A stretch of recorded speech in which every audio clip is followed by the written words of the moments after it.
She get a look at the attacker. So he's not the black kid from Different Strokes.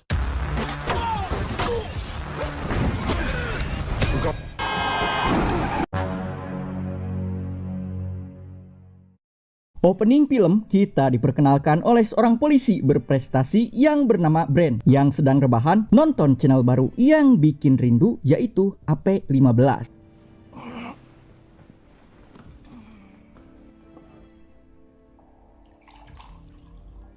Namun istirahatnya terganggu oleh suara berisik yang berasal dari luar rumahnya. Ketika beliau mengecek keadaan di luar, ternyata sedang mendapati para pemuda berandalan yang sedang mencoba membobol mobil kesayangannya. Dan alhasil ini yang terjadi.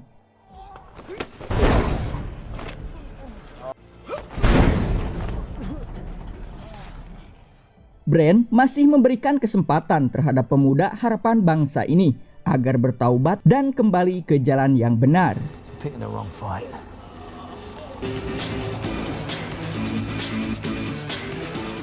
3 hari kemudian, peristiwa malam itu terhendus oleh atasan kepolisiannya hingga Bran mendapat teguran keras agar dia tidak main hakim sendiri.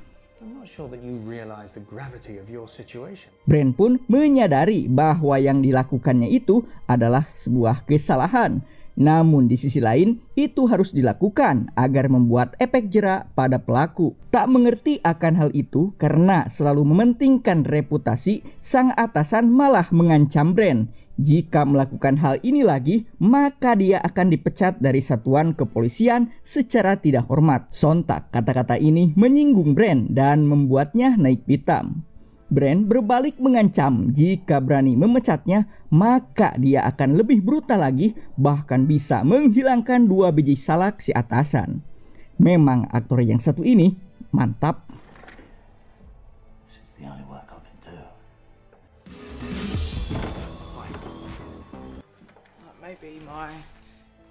Ketika sedang memberikan sebuah solusi pada seorang intel yang merupakan bawahan dia, tiba-tiba melemparkan sebuah koran tentang peristiwa pada malam itu sambil marah-marah.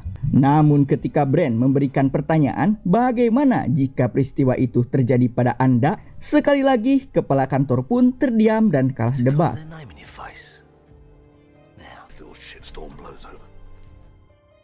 Sepulangnya dari kantor, beliau menuju rumah duka sahabatnya untuk menyaksikan proses kremasi mendiang istri sahabatnya. Untuk menenangkan hati sahabatnya itu yang diketahui bernama Robert, Bran mengajaknya ke tempat hiburan malam.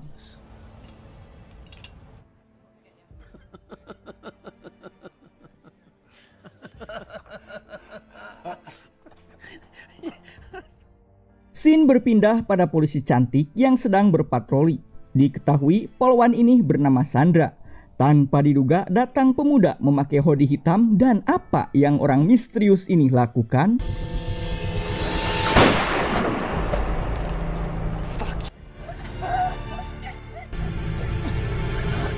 Berita duka ini pun seketika menjadi viral.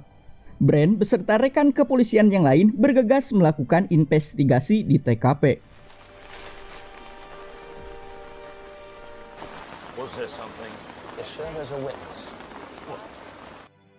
Satu hari berselang, datanglah seorang pria bernama Nash yang menggantikan Robert yang sedang melakukan cuti dalam rangka menenangkan diri atas kematian sang istri. Namun, di sini kedatangan Nash tidak disambut baik oleh anggota lainnya. Alhasil, dia dipindahkan untuk menangani kasus kematian sang polwan bersama Bran.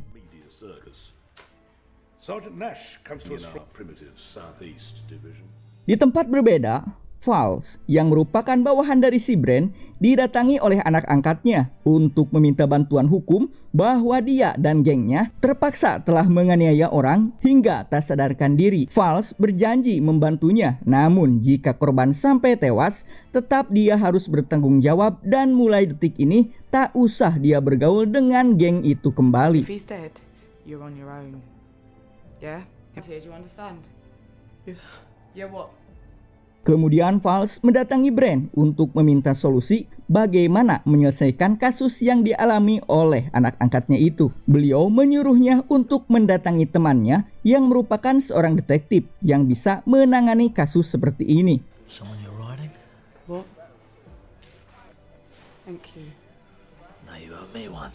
Seorang wartawan di kantor kepolisian dikejutkan dengan datangnya telepon dari orang misterius yang mengaku telah membunuh polwan tersebut dan mengancam akan menghabisi 8 polisi lagi. Certain journalists when I'm finished my cop quota. We're even up to the task. What task? Reporting from inside. Psikopat ini diketahui bernama Wise. Melihat polisi yang sedang santuy berpatroli dalam mobil dinasnya, dia perlahan menghampirinya dengan sedikit basa-basi. Kemudian 8 more coppers to kill. Bye. Nash mendatangi Brand untuk menentukan bagaimana langkah selanjutnya dalam memecahkan kasus ini, karena dia mengakui bahwa Brand lebih senior dan orang paling berprestasi di kepolisian. I don't get to be head boy. Big fucking deal. Tanpa menghamburkan durasi, Brand pun langsung melakukan penyelidikan ke tempat yang ia curigai, sedangkan Nash mengumpulkan bukti-bukti yang terdapat pada CCTV. It's no accident. He knows where the cameras are. Well, there must be more. Keep looking. Sir. Brand mendatangi seorang informan atau banpol guna mendapatkan informasi akan kejadian yang sedang viral ini. Namun orang ini sedikit mata duitan dan bermaksud memeras Brand, maka Brand melakukan ini. Can do you? Have a wild shriek of the Celt. Makes me crisp, you greedy bugger. What more do you want? Berdasarkan informasi yang didapatkan, Brand beserta Nash mendatangi orang-orang yang dicurigai sebagai pelaku pembunuhan 2 orang polisi. Dan ternyata memang benar, dialah orangnya. Namun sayang, Brand dan Nash tidak mendapatkan bukti dari penggeledahannya. Come on, Nash. Let's get out of it. Wise yang merasa posisinya sudah tidak aman, dia berencana akan meninggalkan tempat itu. Dan ternyata gerak-gerik Wise diam-diam dipantau oleh Bapak Banpol tadi, kita sebut saja namanya Kusoy. Kemudian setelah mendetail mencari informasi sampai ke tong sampah, Kusoy menemukan secari kertas parkir atas nama Wise.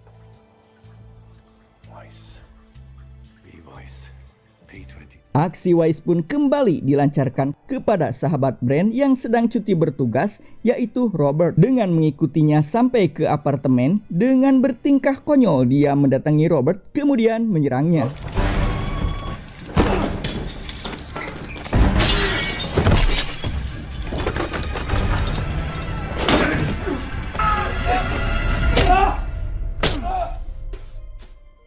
Untuk menghilangkan jejak, dia membakar apartemen milik Robert.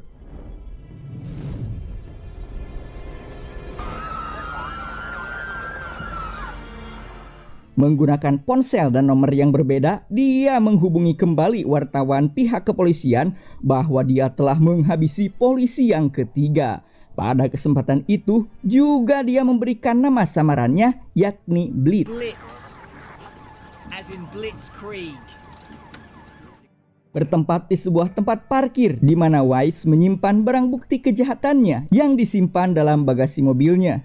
Tak disangka berkat kertas dari tong sampah itu, Kusoy dapat menemukan mobil Wise dan mendapatkan sebuah barang bukti yang sangat penting.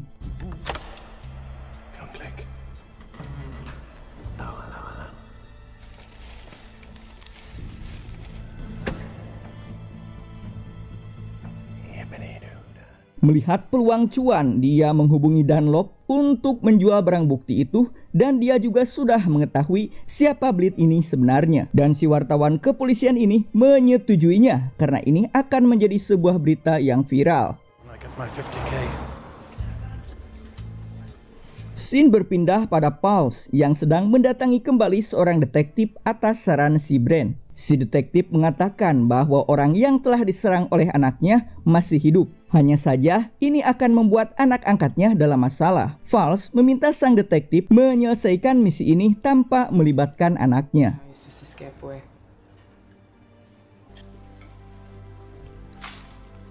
Bertempat di kantor kepolisian, Brand menyuruh staf dan bawahannya untuk mengecek riwayat kriminal Wise yang terdapat di situs kepolisian. Namun, dia tercatat hanya sebagai pelaku kejahatan kelas 3.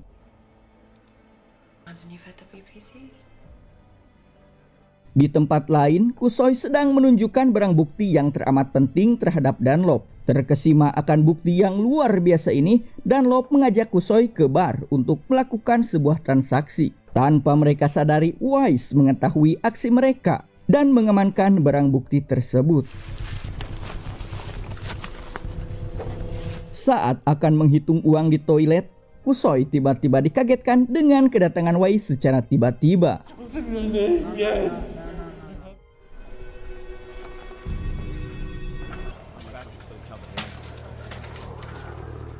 Atas kematian Kusoi, otomatis Dunlop terseret dalam kasus ini, sebab orang terakhir yang ditemui oleh Kusoi adalah dia.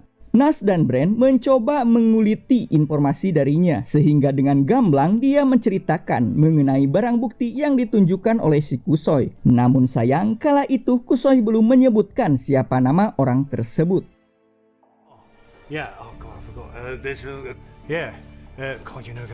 Membuktikan ucapan Dunlop, Bran dan Nas mengecek ke lokasi, tapi barang bukti tersebut sudah lenyap. Dan ketika akan mengecek pusat CCTV, ternyata harddisknya sudah 1 minggu rusak. Sungguh memalukan. We'll come and fix it on Monday. It's disgraceful. Masih penasaran akan sosok Wise, Bran sekali lagi menyuruh mengecek data kriminal si Wise secara mendetail. Dan setelah ditelusuri, ternyata 3 polisi yang pernah menangkap Wise itu juga menjadi korban pembunuhan si Bleed. Dan di sini si Bran sudah agak ngeh bahwa bisa jadi si Bleed itu sebenarnya adalah si Wise. Dan terdapat 1 nama polisi lagi yang pernah menangkap si Wise, yaitu bawahannya sendiri yang bernama Pulse. Jesus, look at that.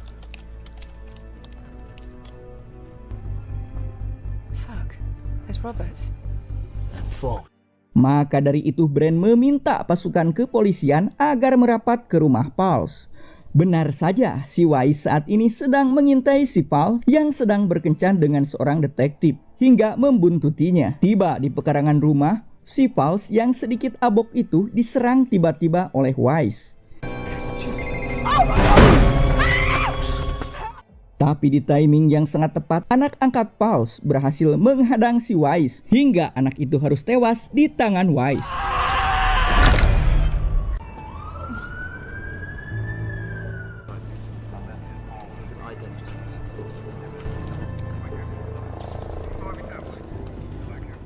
Berdasarkan informasi dari Pulse bahwa orang yang menyerangnya adalah orang berkulit putih yang memiliki perawakan tinggi besar. Dan pada detik itu juga Bran mampu menyimpulkan 90% pelakunya itu adalah Wise. Untuk lebih meyakinkan praduganya itu, Nas dan Bran mendatangi rumah lama Wise yang sudah lama ditinggalkan. Namun lagi-lagi upaya pencarian bukti ini nihil. Definitely did a bunk. Find anything? Setelah memviralkan foto Wise di media sosial, akhirnya para polisi bisa mendapatkan kediaman Wise untuk dilakukan penggerebekan. Namun si licin bagai belut ini berhasil kabur dari target polisi.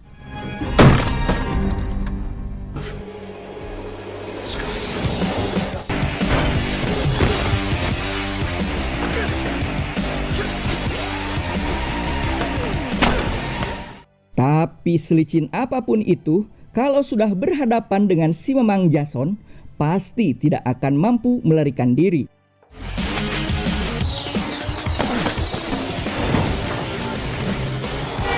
On the westway. North of Paddington. Brad still in pursuit. Saat terpojok, dia menyerahkan diri ke kepolisian daripada habis dihajar oleh si Bran.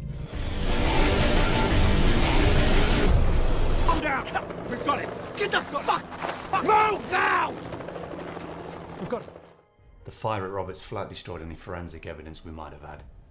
Nas, Bran, dan polisi lainnya sedang mendiskusikan masalah serius ini, bahwa ternyata polisi belum memiliki cukup bukti akan kejahatan Wise. Yang padahal mereka sudah tahu bahwa Wise itu adalah Bleed. Mau tidak mau, mereka harus secepatnya menemukan barang bukti tersebut. Team stripped it down, but no. With what Karena mendapati jalan buntu, sampai detik ini pun bukti belum dapat ditemukan dan sudah dipastikan Wise akan terbebas kembali dari hukuman.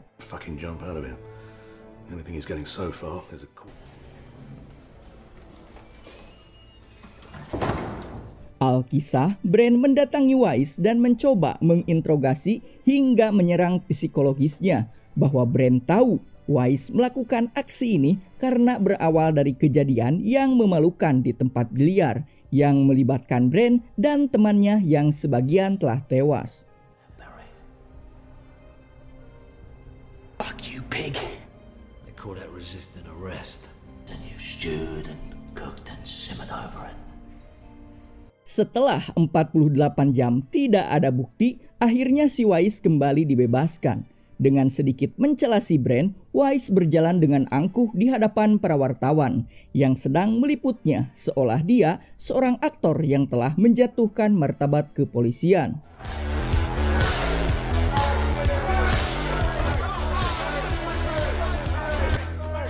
Don't worry, we're having him towed.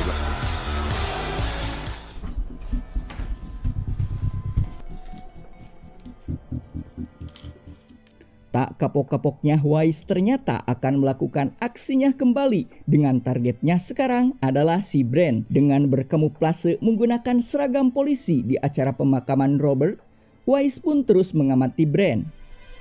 We will not kiss these lips. Return. What he has been is gone. What father of soil. We give you this body of our beloved.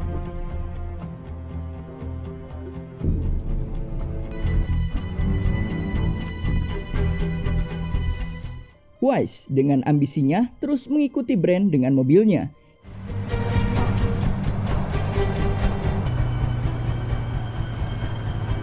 Hingga Bran tiba di suatu tempat dan berhasil dipojokkan dan ditodong senjata oleh Wise. Namun saat berbalik,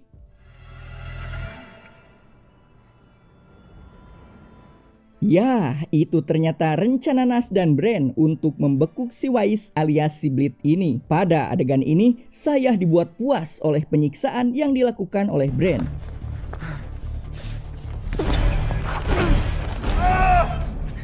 Come on, Barry.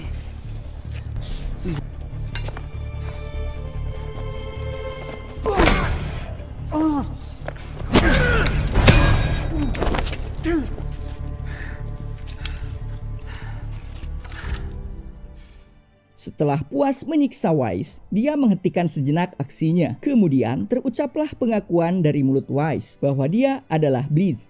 I'm the Blitz. You talking about that cop? Dan inilah yang dilakukan Bran.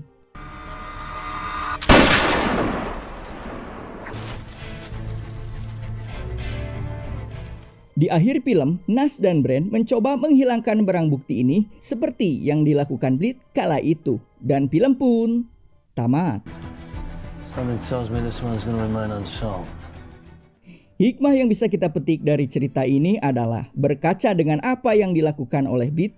Jangan pernah mengumbar amarah dan melakukan balas dendam, karena karma memiliki cara yang mengejutkan dalam menangani situasi. Yang harus kamu lakukan adalah duduk dan menonton. Saya Kim beserta keluarga mengucapkan selamat beraktivitas dan see you next time.